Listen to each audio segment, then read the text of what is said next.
آپ صلی اللہ علیہ وسلم پر حالات سخت ہوتے چلے گئے، یہاں تک کہ صحابہ پر ظلم ہوتا رہا، صحابہ پر مصائب و آلام کے سامنے آئے، مصیبتیں برداشت کرنی پڑی، اور پھر آپ صلی اللہ علیہ وسلم عبادت ایک چھپ کر کرتے، ایک الگ جگہ پر دار ارقم میں چھپ کر عبادت کی جاتی ہے، چھپ کر نماز پڑھتے ہیں۔ باہر نماز پڑھیں تو کافر ستاتے ہیں، تکلیف پہنچاتے ہیں، ظلم کرتے ہیں۔ یہ کٹن حالات آپ صلی اللہ علیہ وسلم پر آگے، کہیں حضرت زنیرہ کی آنکھیں نکالی جا رہی ہیں، کہیں حضرت بلال کو تپتی ریت پر لٹایا جا رہا ہے، کہیں حضرت خباب کو تخت دار پر لٹکایا جا رہا ہے، کہیں حضرت خبیب کو جلتے ہوئے انگاروں پر لٹایا جا رہا ہے، کہیں حضرت سمیہ کی آنکھیں نکالی جا رہی ہے، کہیں حضرت عمار بن یاسر کو ظلم اور تشدد کا نشانہ بنایا جا رہا ہے۔ یہ وہ زمانہ تھا کہ جب صحابہ پر ظلم ہوتا ہوا نظر آ رہا تھا، آپ صلی اللہ علیہ وسلم نے ہاتھ اٹھا دیے کہ اللہ اسلام کی عزت کے لیے، اسلام کی عظمت کے لیے، اسلام کی سربلندی کے لیے عمر بن خطاب دے دے یا عمر بن حشام دے دے۔ عمر بن خطاب حضرت عمر رضی اللہ تعالیٰ عنہ، اور عمر بن حشام یہ ابو جہل کا نام ہے۔ تو آپ صلی اللہ علیہ وسلم نے اللہ سے رات کو دعا کی اور رو رو کر دعا کی، یا اللہ اسلام کو عزت دینے کے لیے، اسلام کی عظمت کے لیے، اسلام کی سربلندی کے لیے، یا اللہ عمر بن خطاب یا عمر بن حشام میں سے جو تیرا دل کرتا ہے وہ مجھے دے دے، تاکہ اس سے اسلام کو عروج ملے، اسلام کو پذیرائی ملے۔ اور پھر اللہ تعالیٰ نے آپ صلی اللہ علیہ وسلم کی دعا کو قبول کر لیا۔ صبح ہوتی ہے،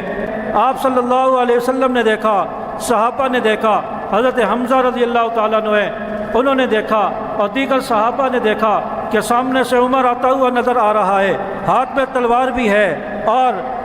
راستے میں آ رہا ہے، اور عمر کا اعلان ہے کہ میں آج نبی کو قتل کر دوں گا، آج میں نبی کا سر قلم کر دوں گا۔ اور حضرت عمر رضی اللہ تعالیٰ عنہ آتے ہوئے نظر آ رہے ہیں۔ ادھر سے ایک صحابی حضرت نعیم رضی اللہ تعالیٰ عنہ وہ بھی جا رہے ہیں، اور راستے میں حضرت عمر کی ملاقات ہو گئی، اور حضرت نعیم نے پوچھا عمر کہاں جا رہے ہو، عمر کس چیز کا ارادہ ہے؟ فرمانے لگے کہ میں نبی کا سر قلم کرنے جا رہا ہوں، آج محمد کا کام تمام کر دوں گا۔ یہ ہمارے معبودوں کو برا کہتا ہے، یہ ہمارے خداؤں کو برا بھلا کہتا ہے، آج میں محمد کا نعوذ باللہ سر قلم کرنے کے لیے جا رہا ہوں۔ اس صحابی نے کہا، حضرت نعیم نے کہا کہ عمر آپ نے اپنے گھر کی خبر لی ہے، آپ کے بہنوئی، آپ کی بہن بھی مسلمان ہو چکی ہے، وہ بھی محمد کا کلمہ پڑھ چکے ہیں، اور آپ نے اپنے گھر کی خبر لی ہے۔ حضرت عمر رضی اللہ تعالیٰ عنہ کو پتہ چلا تو غصے میں آ گئے، اور غصے میں وہاں سے واپس پلٹے ہیں، اور پھر اپنے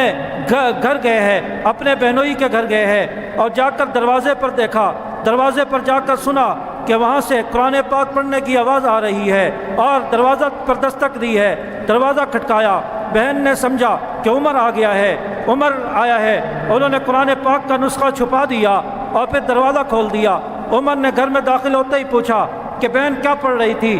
کیا پڑھنے کی آواز آ رہی تھی؟ انہوں نے کہا کہ ہم قرآن پاک پڑھ رہے تھے۔ تو حضرت عمر رضی اللہ تعالیٰ عنہ کو غصہ آیا، انہوں نے اپنی بہن کو مارا، اپنے بہنوئی کو مارا، اتنا مارا کہ آپ کی بہن بھی بے ہوش ہو جاتی ہے، آپ کے جو بہنوئی ہے وہ بھی بے ہوش ہو جاتے ہیں، اور بہن آخر میں کہتی ہے عمر جس خطاب کا خون تیری رگوں میں دوڑتا ہے میرے رگوں میں بھی اسی خطاب کا خون دوڑتا ہے، ہم نے محمد کا کلمہ پڑھ لیا ہے، اب یہ چھوٹ نہیں سکتا، محمد کا دامن چھوٹ نہیں سکتا، جان دے سکتی ہوں لیکن نبی کا کلمہ نہیں چھوڑ سکتی، قرآن سے نسبت نہیں چھوڑ سکتی۔ جب دیکھا کہ میری بہن نہیں مانتی، میرا بہنوئی نہیں مانتا، تو حضرت عمر رضی اللہ تعالیٰ نے فرمایا کہ وہ قرآن پاک کا نسخہ مجھے بھی لا کر دو، مجھے بھی دکھاؤ۔ کہا کہ ایسے نہیں ملے گا، ایسے نہیں دکھایا جائے گا، پہلے آپ غسل کر کے آئے، پاک ہو کر آئے، اس کے بعد آپ کو دکھایا جائے گا، آپ مسلمان ہوں، ایمان لائیں، اس کے بعد آپ کو نسخہ دکھایا جائے گا۔ چنانچہ غسل کیا، اس کے بعد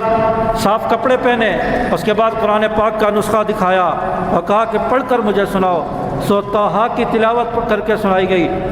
تو جیسے ہی قرآن سنتے چلے گئے حضرت عمر رضی اللہ تعالیٰ عنہ کا دل نرم ہوتا گیا، اور حضرت عمر رضی اللہ تعالیٰ عنہ آخر میں کہتے ہیں کہ مجھے بھی نبی کے پاس لے چلو، میں بھی نبی کا کلمہ پڑھنا چاہتا ہوں۔ تو حضرت عمر رضی اللہ تعالیٰ عنہ ایمان لے آئے۔ اور پھر ایمان لانے کے لیے جب حضرت عمر رضی اللہ تعالیٰ عنہ کو نبی کے پاس لے کر جا رہے ہیں، صحابہ دیکھ رہے عمر آ رہے ہیں،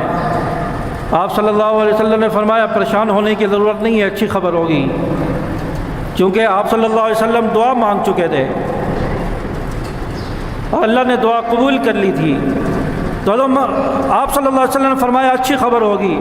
چنانچہ سب کو بٹھایا، عمر نبی کی مجلس میں پہنچ گئے اور کہا کہ یا رسول اللہ، میں آپ کا خادم بننا چاہتا ہوں، آپ کا غلام بننا چاہتا ہوں، آپ کا کلمہ پڑھ کے مسلمان ہونا چاہتا ہوں۔ صحابہ نے نعرہ تکبیر لگایا ہے اور حضرت عمر رضی اللہ تعالیٰ عنہ نے وہاں پر ایمان قبول کیا ہے اور حضرت عمر رضی اللہ تعالیٰ عنہ ایمان لے آئے۔ اس کے بعد جب نماز کا وقت آ جاتا ہے، ظہر کا وقت ہونے لگتا ہے، آپ صلی اللہ علیہ وسلم صحابہ سے کہتے ہیں کہ نماز کا وقت ہو گیا ہے۔ صحابہ مجلس سے منتشر ہوتے ہیں، کوئی وضو کر رہا ہے، کوئی کہاں جا رہے ہیں۔ حضرت عمر رضی اللہ تعالیٰ عنہ دیکھ رہے ہیں کہ یہ صحابہ کہاں جا رہے ہیں، یہ لوگ کہاں جا رہے ہیں۔ آپ نے فرمایا عمر یہ وضو کرنے کے لیے جا رہے ہیں، نماز کا وقت ہو گیا ہے، نماز کی تیاری ہے۔ فرمایا آقا نماز کہاں ہوگی؟ فرمایا کہ یہیں ہوگی جہاں ہم بیٹھے ہوئے ہیں، دار ارقم میں، یہیں پر نماز ہوگی۔ حضرت عمر رضی اللہ تعالیٰ نے فرمایا عمر اسلام میں داخل ہو اور نماز یہاں چھپ کرو، ایسا نہیں ہو سکتا۔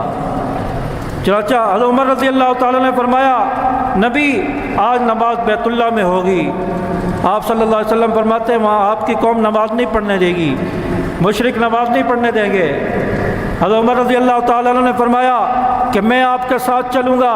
دیکھتا ہوں کون ہے، کون مائی کا لال ہے، وہ عمر کا راستہ روکتا ہے، نبی کا راستہ روکتا ہے، میں آج اس سے نمٹ لوں گا۔ چنانچہ حضرت عمر رضی اللہ تعالیٰ عنہ نے نبی کو تیار کیا، صحابہ کو تیار کیا، خود نبی کے ساتھ ہے اور پھر ہاتھ میں تلوار پکڑی ہے اور بیت اللہ میں داخل ہو رہے ہیں، نبی بھی داخل ہو رہے ہیں اور سامنے کافر ہے، وہ دیکھ رہے ہیں کہ عمر آ رہے ہیں، ہاتھ میں تلوار بھی ہے۔ اب یہ کافر ایک دوسرے سے کہتے ہیں کہ عمر تو اپنا آدمی ہے،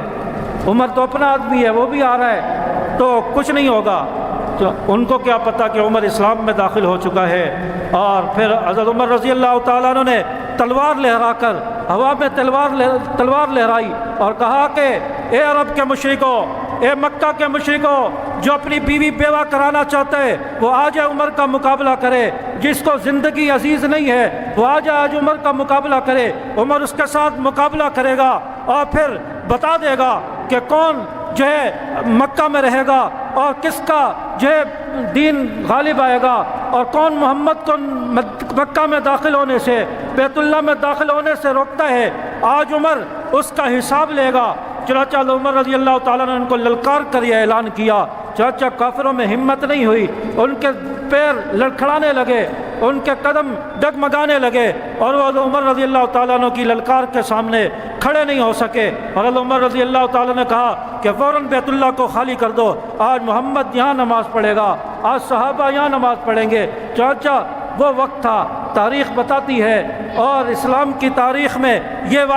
واقعات سنہری الفاظ سے لکھے ہوئے ہیں کہ سب سے پہلے اگر مکہ میں نبی کو اگر کوئی لے کر گیا ہے وہ عمر بن خطاب تھا، اور سب سے پہلے عمر بن خطاب نے نبی کو لے جا کر نماز پڑھوائی ہے۔ اور حضرت عمر رضی اللہ تعالیٰ عنہ وہ انسان ہے، وہ عظیم صحابی ہے کہ جن کی وجہ سے اسلام کو عروج ملا، اسلام کو ترقی ملی اور دین اسلام کو غلبہ ملتا چلا گیا۔